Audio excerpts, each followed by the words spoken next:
Welcome to the Maintainable Software Podcast, where we explore the art of improving existing software with seasoned practitioners who have helped organizations work past the problems often associated with technical debt and legacy code. I'm your host, Robby Russell. On this episode, we are joined by Theresa Neate, who is a Director of Quality Engineering at Slalom Build and co-organizer and coach of DevOps Girls. Theresa is also a contributor to the book 97 Things Every Cloud Engineer Should Know that was recently published by O'Reilly Media. Theresa joins us today from Melbourne, Australia.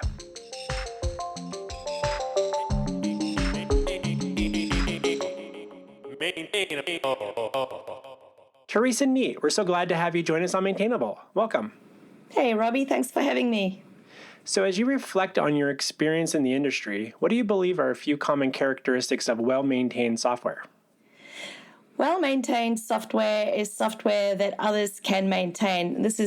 I know that is very succinct, but it means that other people can work on the code that you've written, which means that it needs to be readable and it needs to be able to make sense to people. And in that sense, part of readability means to me that it has tests around it. And this is where we come full circle to my role in quality engineering. So definitely maintainable software is something that I care about and makes my life a lot easier. Say things, you touched on like readability or readable, and having tests around it and being able to make sense of it. Have you found that there's any useful ways to measure how readable or how comprehensible some software can be? There is a lot of knowledge on this subject that I will be very careful not to proclaim to be an expert on. But one of the things that I have learned in my 25 or so years of experience is that clearly naming conventions make sense. Clearly size of methods and classes make sense. Clearly, if you're object-oriented, you don't have to pop in a lot of comments, but you have to have meaningful annotations or meaningful use of why a decision is taken. And if you don't document that somewhere else, you need to document that in the code. Do you think that there's a scenario or there's a period of time when code becomes, I'm always curious about like when does code become legacy code? Like, do you feel like you have like a good way to describe that to someone if someone were to ask you that? Like how many minutes after it's written does it become legacy or stale code or something? Well, that's a great question. I would tend to say that it's legacy almost from the minute it's committed. However, I'll defer to experts like Michael Feathers who define legacy code far better than I do. But I think there's a gray area of when code is maintainable and when code is becoming just degraded and unusable. And when it's becoming degraded and unusable is when I call it legacy.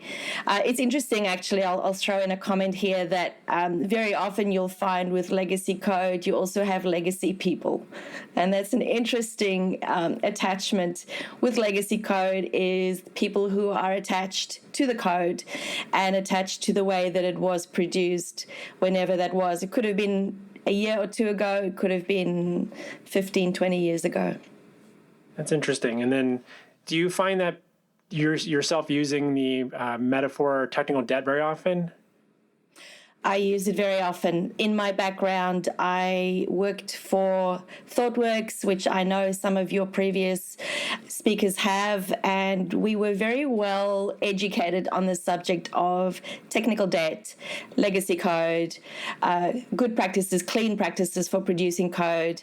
And even if I wasn't writing the code myself, I certainly was exposed to the language and the mentality. So for sure, technical debt matters, and it's something that I look out for.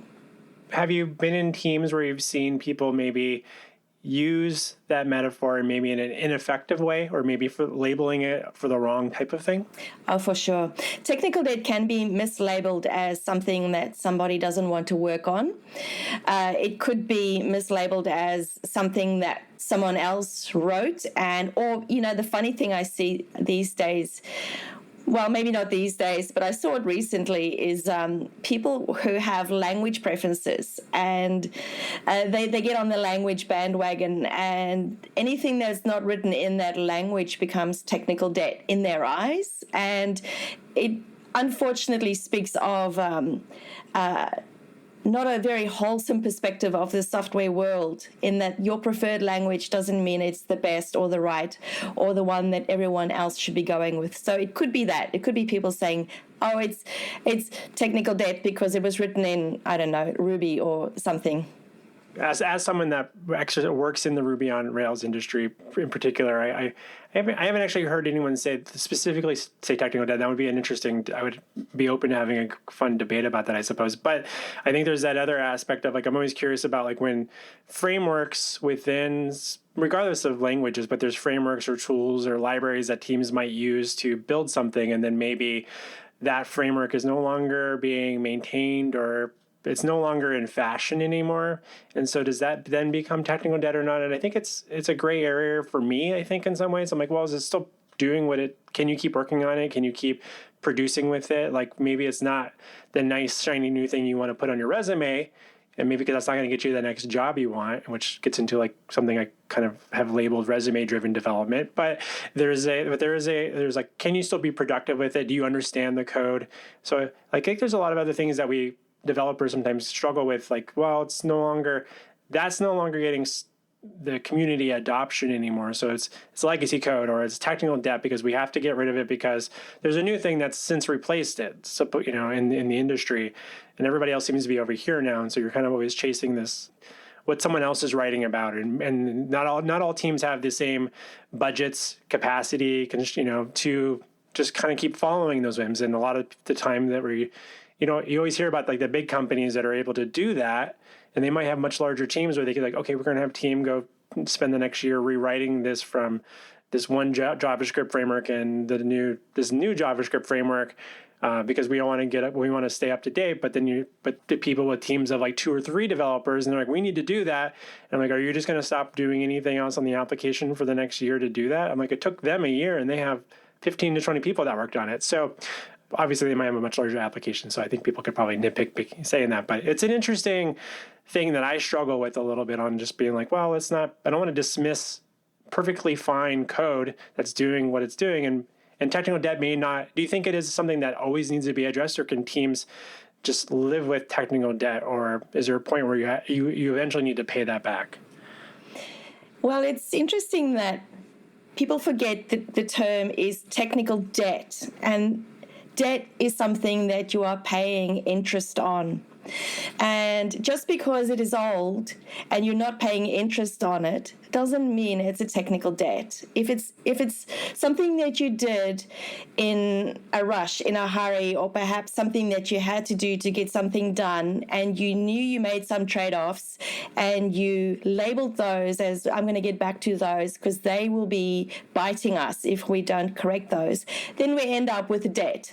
So where we find people use the term technical debt as a weapon, that's when it's incorrectly used. It is used as labeling something that we did in our code, in our technical implementation, that is now coming back, or has the potential of coming back to bite us. And I'll give you an example, actually.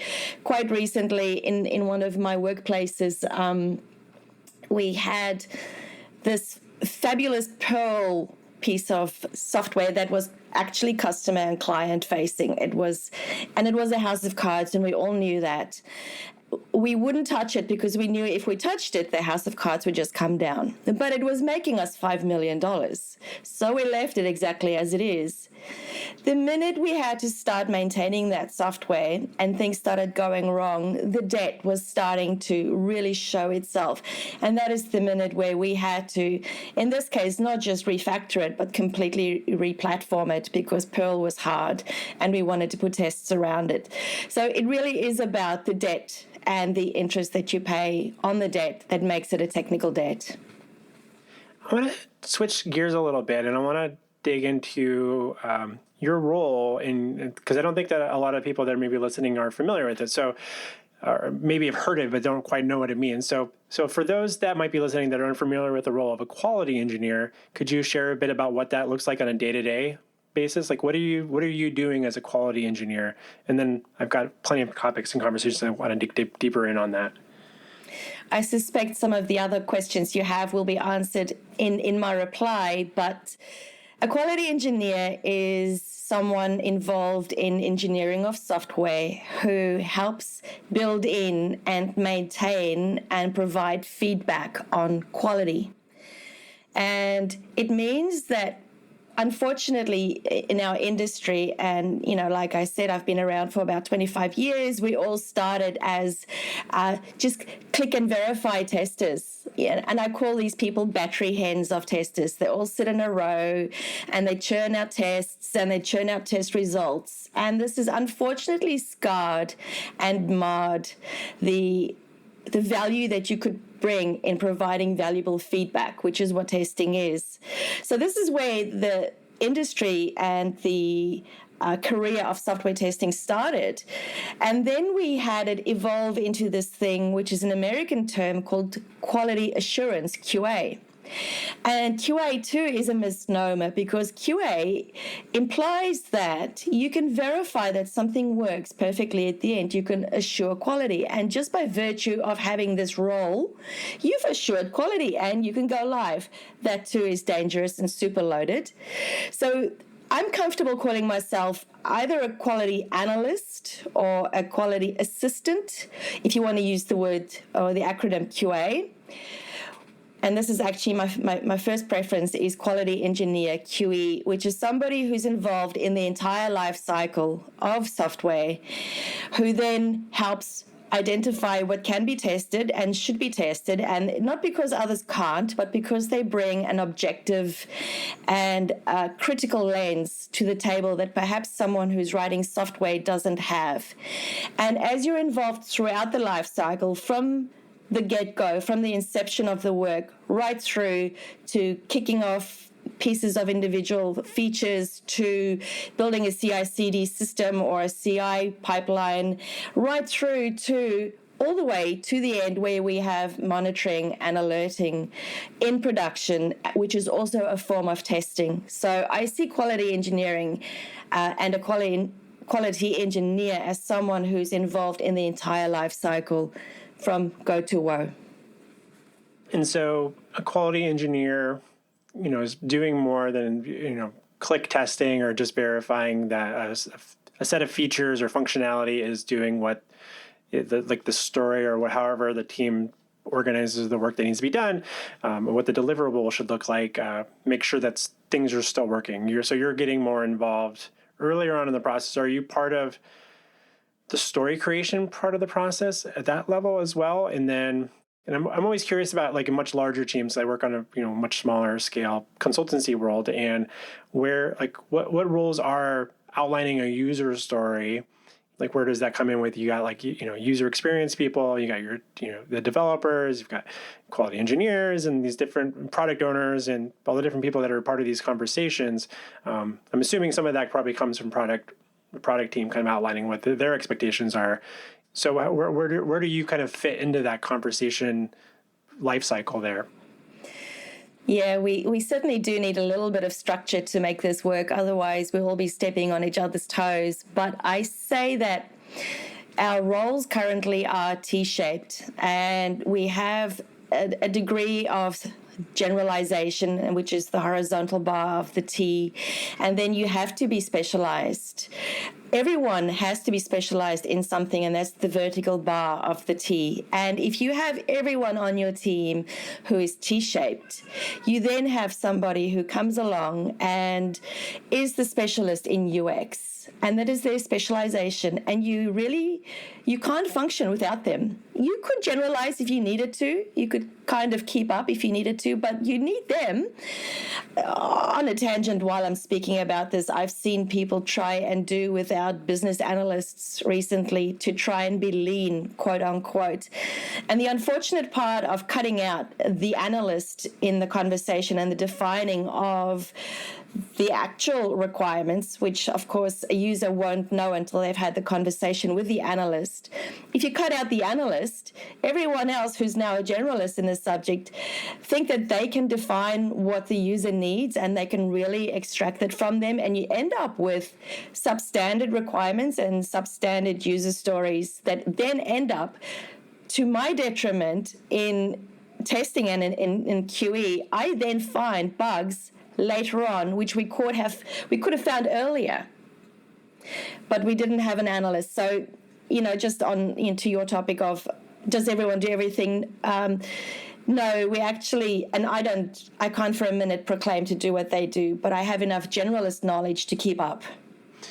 And do you think you were kind of, I appreciate you kind of outlining the kind of the history of like testing and maybe not assuring quality, but making sure there is quality deliverables getting pushed out or delivered to the end users.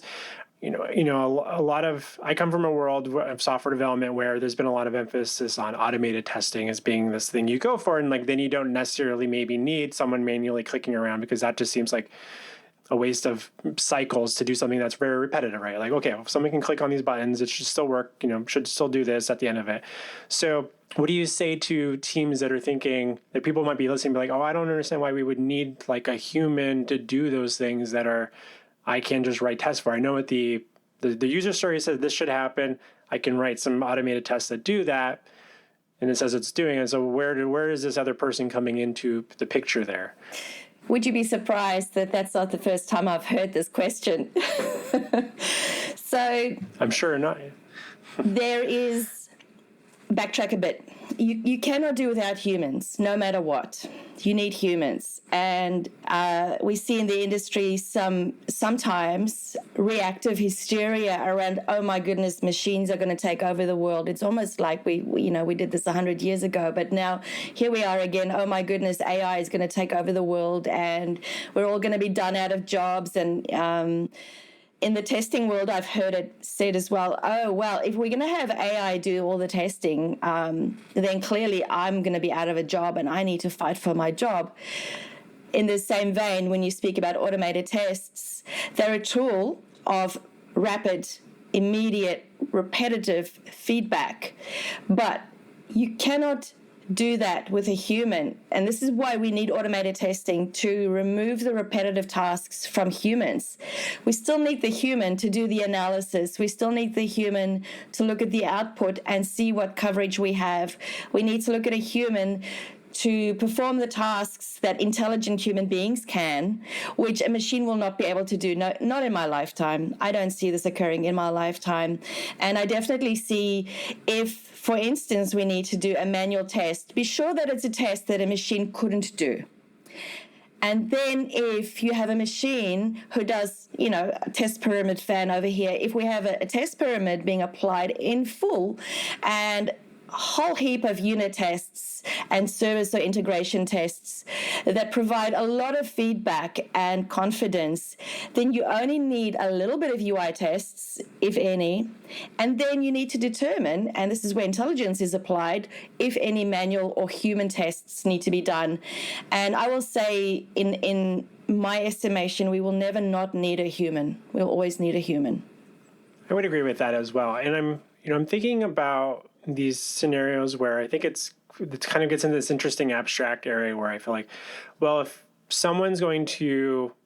a human needs to test this, and let's say someone were watching over their shoulders and, like, say, writing a script out of what they're watching that person do, then that, I would think, people listening might be like, well, couldn't we, over time, we watched, they did it the same way a couple times, couldn't we automate that procedural process? But I think you're probably touching on maybe doing something that's a little bit maybe less predictable with how you're testing and doing the things you wouldn't expect a user to do. Because I think we always, I think developers will, you test the happy path, the things that, like, if everything goes the way it's supposed to go, this should be work. And like, well, why would someone ever do that? You never, it's like, those are always those weird edge case things that are hard to be like, well, our test suite is passing, yet a user still encountered some weird bug. Like, we don't, how the heck did that happen? And I don't know that, do you feel like this helps catch more of those types of things? Or do you think those are okay too? Because that's just like what happens with software too. But I think there's just like an interesting level. I think people may be trying to and I struggle with it myself a little, admittedly. It's been like, okay, it just gets us into this abstract idea of like, what are you thinking about that I couldn't think about? And I think it gets into that, back to the whole, you were talking about the T-shaped thing. It's like, oh, am I just overgeneralizing what someone like you does in your role? And like, can we automate some of that and like to save you from needing to do that? And I think it's not always clear how to think about the things that we're not observing, because we're not sitting there, watching you do that day in and day out. Yes, interesting reflection here that I've heard some people oversimplify testing and the role of a tester to represent the user. And I'll just touch on that subject quickly, because you do far more than represent the user. Your customer is the entire team. And that includes people who build the software and implement and maintain the software. And this is where DevOps comes into the conversation.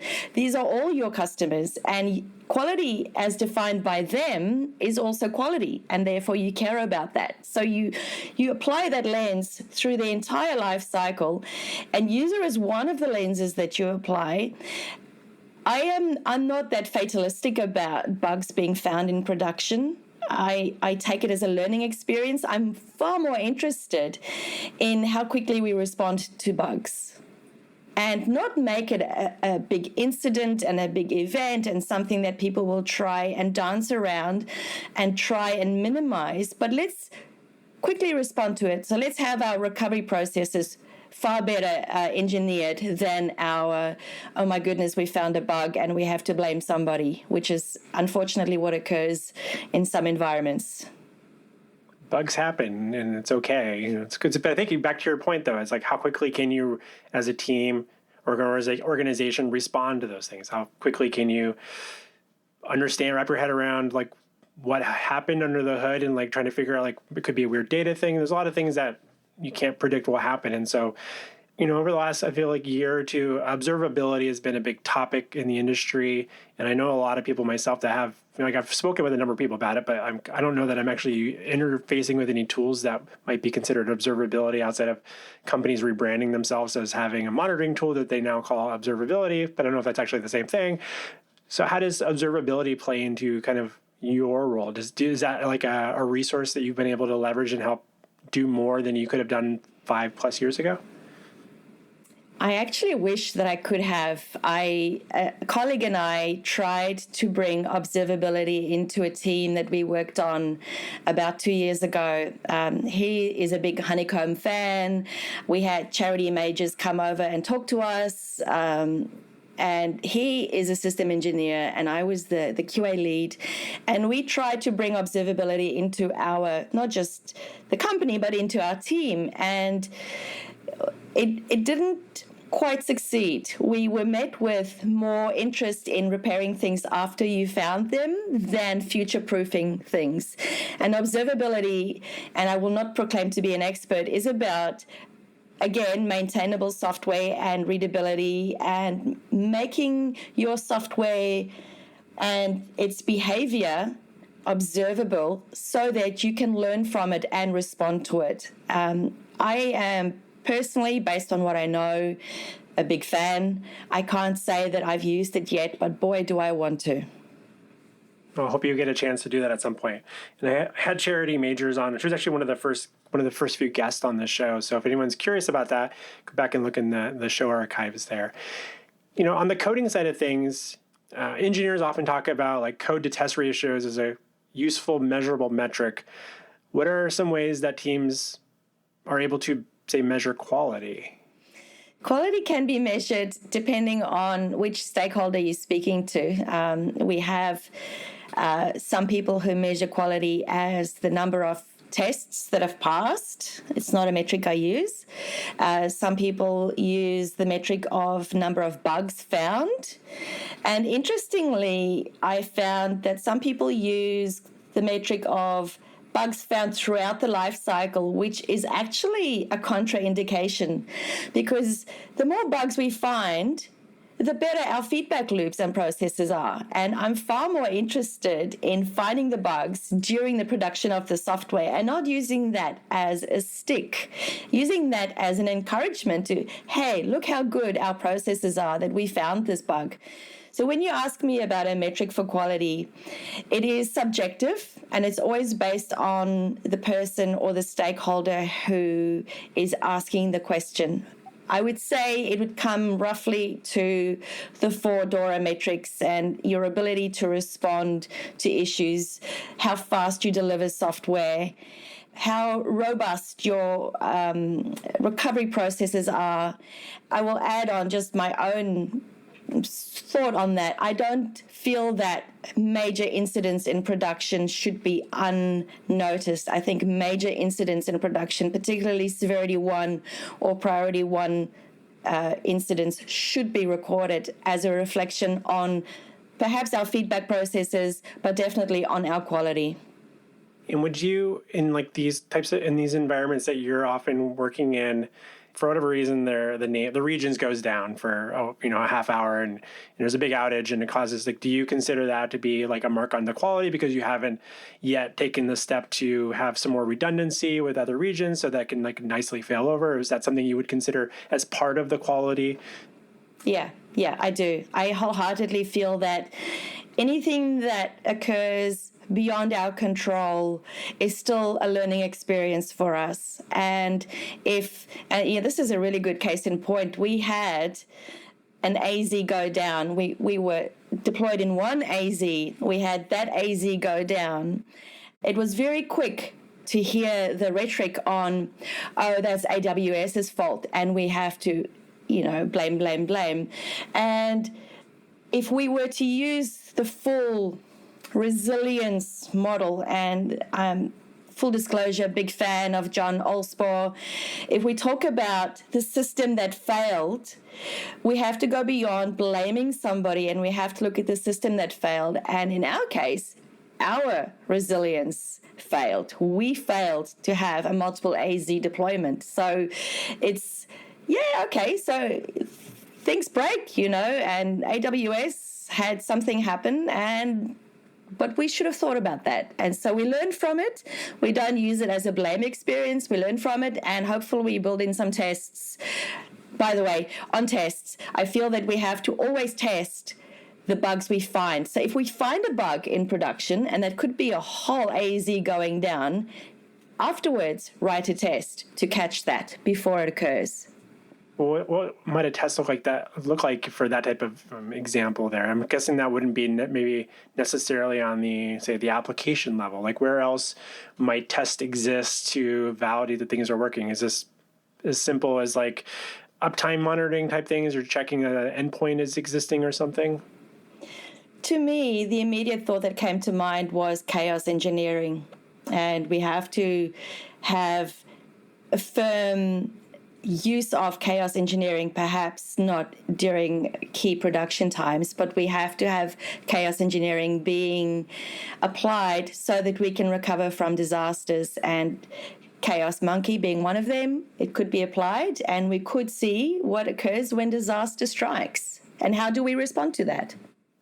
For those listening that might not be familiar with chaos engineering, could you give us a quick little intro to that?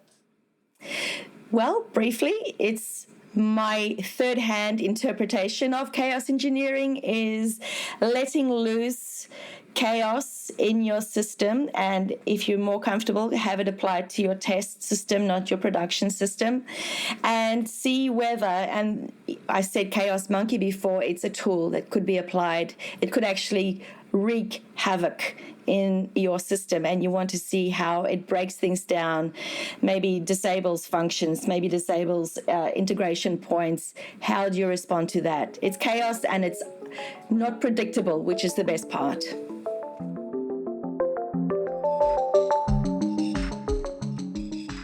We'll be back with our interview with Theresa in just a moment. Hi, it's me, Robby.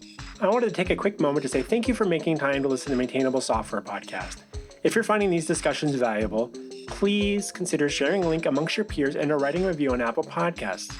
Also, do you know someone that I should be speaking with and interviewing on Maintainable? shoot me an email to Robby with a Y at maintainable.fm. And now, back to our interview with Theresa Neate.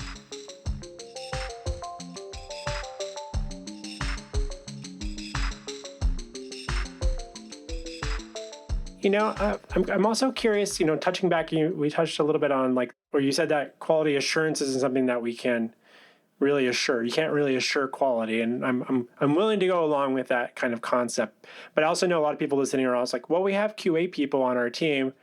Am I supposed to now think you've got the wrong title and I should go advocate for having a conversation about something that I heard about on a podcast? I'll definitely link to some of your talks and stuff like that about this as well. But for those listening that might be hearing that and thinking well, how should I have a conversation with my team about this? So to address this and get into more of they might think it might be a philosophical question about what is quality and how do we kind of approach it as a team. What advice could you offer them? Yeah, the ship has sailed, unfortunately. You're absolutely right. And people are tied to their titles and they feel that there's some degree of importance in what they do. I would say begin with empathy. Understand that people have feelings and they have identities associated with the titles. So we're not going to say in one fell swoop, well, you are now completely and utterly out of a title and you will no longer assure quality, because that is not how it works. We want to be able to have an empathetic conversation around what your title could evolve to. And I draw some of my positions and opinions from the work of Deming and Lean and, way back when to Taiichi Ono and the Toyota production system and the lean manufacturing system. And one of the things that Deming said, and please excuse my poor paraphrase, but he said that quality is already in the system. It's already there. It's how you respond to it. So we can have the conversation more around the purpose and the function of the role and hoping that the title then evolves as a result of the conversation. But it's always about having the empathetic conversation first. Given that the audience is primarily people producing code, how closely does quality engineer work with producing code? Do they participate in pull requests, as an example? Yes. Typically in my company, Slalom Build, we have quality engineers who are extremely code savvy and who do write code. And you could find a scenario where they pair with a developer to write the test code, and they could be involved in pull requests and committing to trunk and all of the things. But we also, in the same sort of vein of empathy and EQ, we also understand not everyone has been on that journey. And so we bring them along the journey to what part of this conversation are you comfortable having and how would you like to grow your technical skills. Someone who doesn't arrive with the technical skills, I'm far more interested in their critical thinking and their questioning skills and their ability to learn than their ability to write code. Because, like I said, you could be a battery hen churning out tests, but does it mean anything is more important. And that kind of leads into one of my last few questions here. So let's imagine that there's a few people listening here that are part of a team that is starting to have some conversations about some of the brittle aspects of their software infrastructure and are wondering, maybe we should finally hire a QA person to come in and test features before we deploy them. What recommendations would you offer them on how to navigate those conversations before they decide to go put up a job ad? Yeah, it's certainly something that you see occurring. I wrote a blog post on it probably a year ago, 6 months ago, and the title of the post is "Testing and Quality Correlation Does Not Equal Causation." And I point everyone to this blog post all the time because it actually started from one of my managers saying to me, "Oh my goodness, we found some bugs. We need to hire more QAs." I was very, very quick to look at his processes instead. So, to actually answer your original question is, please read my blog post to anyone who wants to go and hire a QA to improve your quality. Testing and quality are not actually causatively associated. Testing is a form of feedback that tells you how good your quality is. That's all. It's what you did to produce that actually produces the quality, and how you respond to that improves your quality. The testing itself on its own is a form of feedback. So I would say people have to not just copy the industry, but do your research on what your actual issue is and then find out how to resolve that, as opposed to applying a hammer to a nail because we see an issue. That's interesting. I think about, and some of the conversations I've had with some various teams that we've provided some consulting to is that when they're trying to bring in like a QA person, and because of that type of direct example, there's another part of it. It's always like, well, kind of speaking to what you're saying, is the quality that's coming out of what the development team's producing due to some other issues, like maybe there's not enough developers, or maybe you're missing some skill sets with them and there's some training, and like they're like, oh, we can do that and like over time do that, but we need we need more people to at least make sure that we're not pushing out anything. So it's more of like a protect whatever's like maybe the lackluster things that are coming out of the team. It's like, what can we do to reduce the risk that there won't be too much of it? And I'd rather get some of that pushed back into the team, like, oh, you missed something.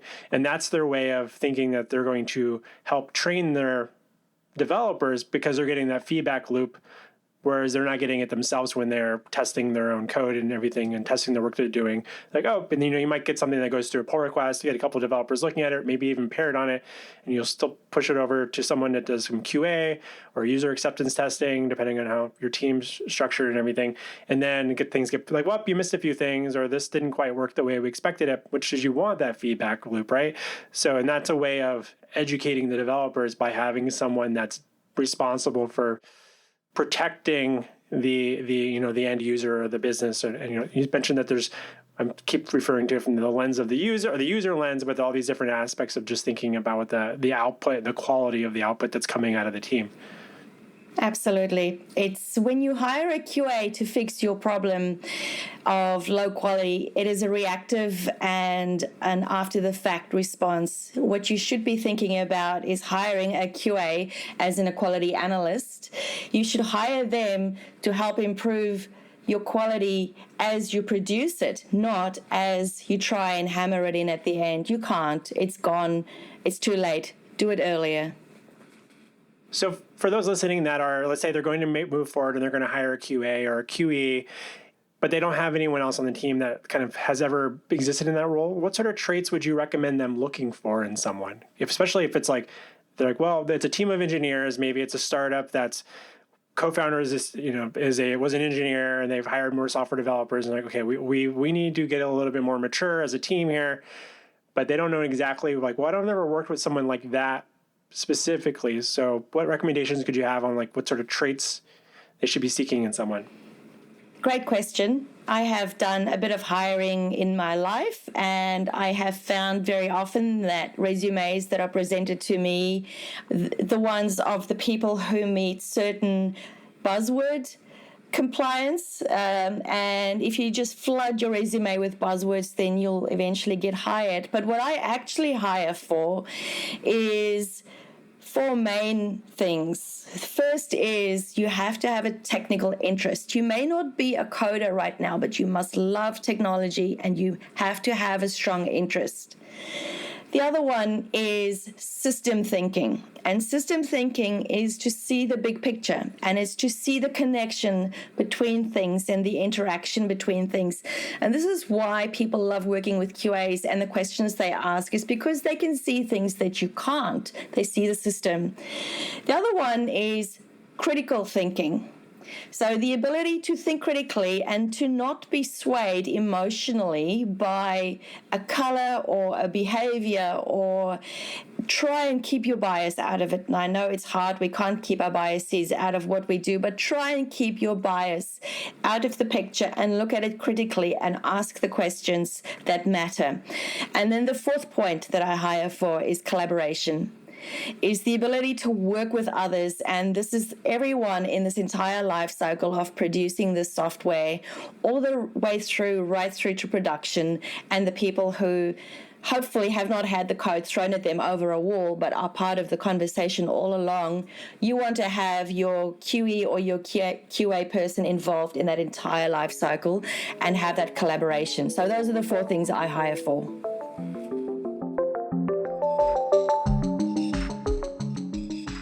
Hi there. Do you know someone who might be looking for assistance with their Ruby on Rails application? Planet Argon would love to meet them. We're offering a $1,000 referral bonus. Send someone our way, and if they sign up for services with Planet Argon, we'll give them a $1,000 discount. And in return, you'll get a check for $1,000 in the mail, just for knowing the right person. Hop on over to planetargon.com/referrals for more information and to refer someone our way. That's planetargon.com/referrals. Thanks.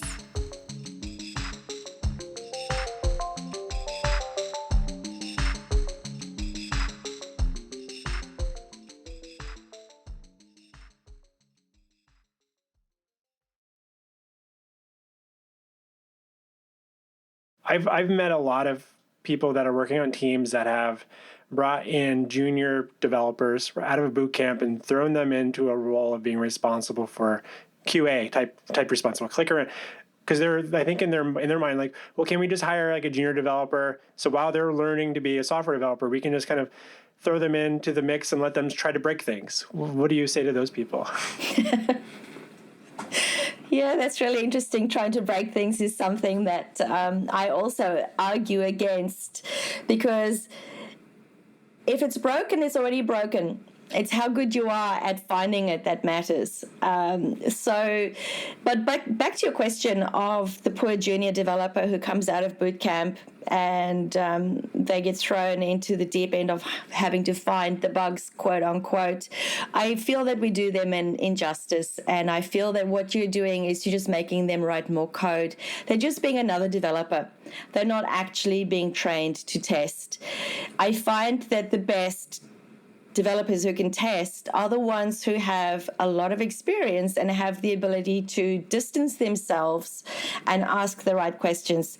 I wouldn't do that to a junior developer, and it's unfortunate that some people have been demoted, quote unquote, and this is terrible that people think this, into QE or QA from a developer because you're not good enough to write code. That is the last person you want near your code. That's the last person you want writing tests and monitoring your tests.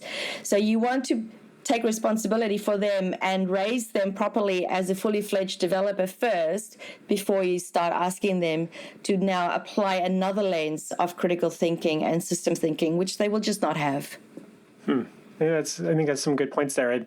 It's always interesting thinking about, I'm trying to wrap my head around this more on the QE side of things, and now I think the manual click testing type of approach, because we bring in interns and things like that, and we've always tried to put them on like real coding projects and not just like, okay, we'll just have them participate in some auxiliary type roles around to provide some support or to test things. Like, I don't think that's necessarily a good way to help get them ready for their first job as a software developer, right? It's like, but on the other side, there's also maybe a level of having empathy for the people that are doing that work. And like, well, if it's a lot of, but if your team has the someone in there that can show them like about these other things you're thinking about, to think more at a more of a holistic level about the system and the quality, and not just being just there just to make sure that the happy path is still working after, they push some code over and things are approved and it's out on a staging environment before they push it to production or something. So for those listening, I share Theresa's sentiment that you probably shouldn't do that. Put them in an environment where they're actually working on code. But it's also good for everybody to get a chance to like learn how to do things like click tests, and knowing that you can then automate some of those manual procedural things. Like because I think there's another way. I think when I've tried to explain testing to some people and like get them maybe a little bit more excited about the idea, is like, well, nothing that a developer works on, very rarely anyways, is not tested to some degree. Like when people say, well, I don't have time to write tests, and I'm like, well, how do you know it works? And they're like, well, I tested it. And so it's like, that's usually the response. I'm like, well, that just means you manually tested or click tested it, or you pulled up some console and you made sure your algorithm's working or whatever, you got the number you wanted to respond. So you did test it. Could you take the time to then make that a repeatable, automated process so you can get the faster feedback, right? So if you remind them that you're just trying to automate those manual steps that are prone to human error, you can then see the advantage of actually, okay, maybe it's actually not super expensive to write an automated test. I think it's usually just that they don't have the experience and they don't really think about just how expensive it is for them to manually test it each and every time, and hope that someone else is going to do that at a different laptop somewhere else when they go and make changes that similar area of the code base. It's always an interesting little kind of challenge for people to kind of wrap their head around that. And I don't think it's easy to get people excited about testing if they don't have a lot of training and see the benefits of what it can do for you when you have the automated testing.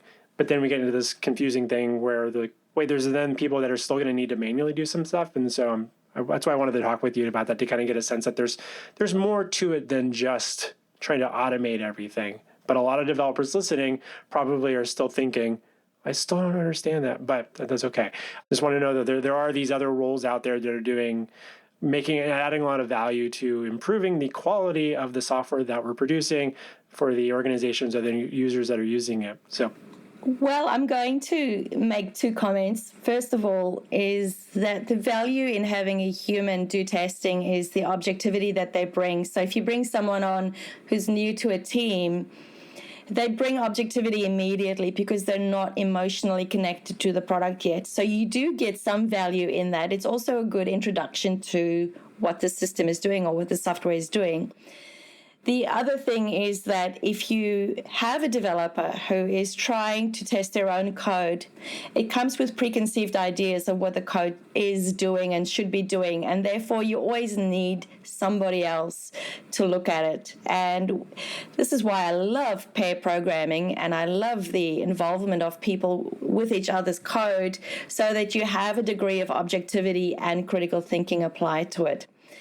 To your question of any last thoughts, I was lucky enough to find the quote that I absolutely butchered earlier on by Deming.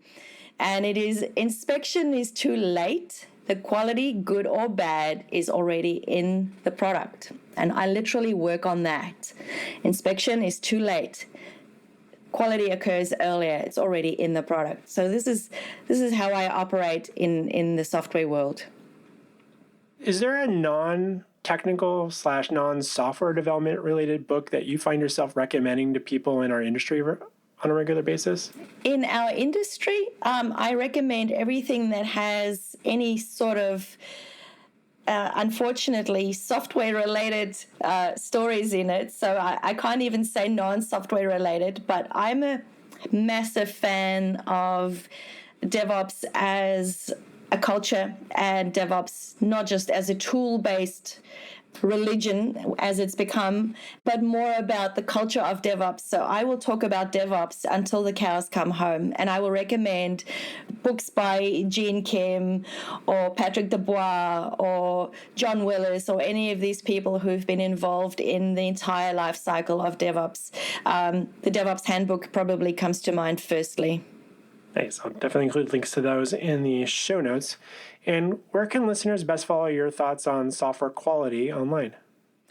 You can find me on Twitter at Theresa Neate. So you will find my name in the show notes. So Theresa Neate. And you can find me on Medium at Theresa Neate. Well, it's been such a delight having you join us today on Maintainable, Theresa. Thank you so much for talking shop with us. It's been a pleasure. Thanks for having me.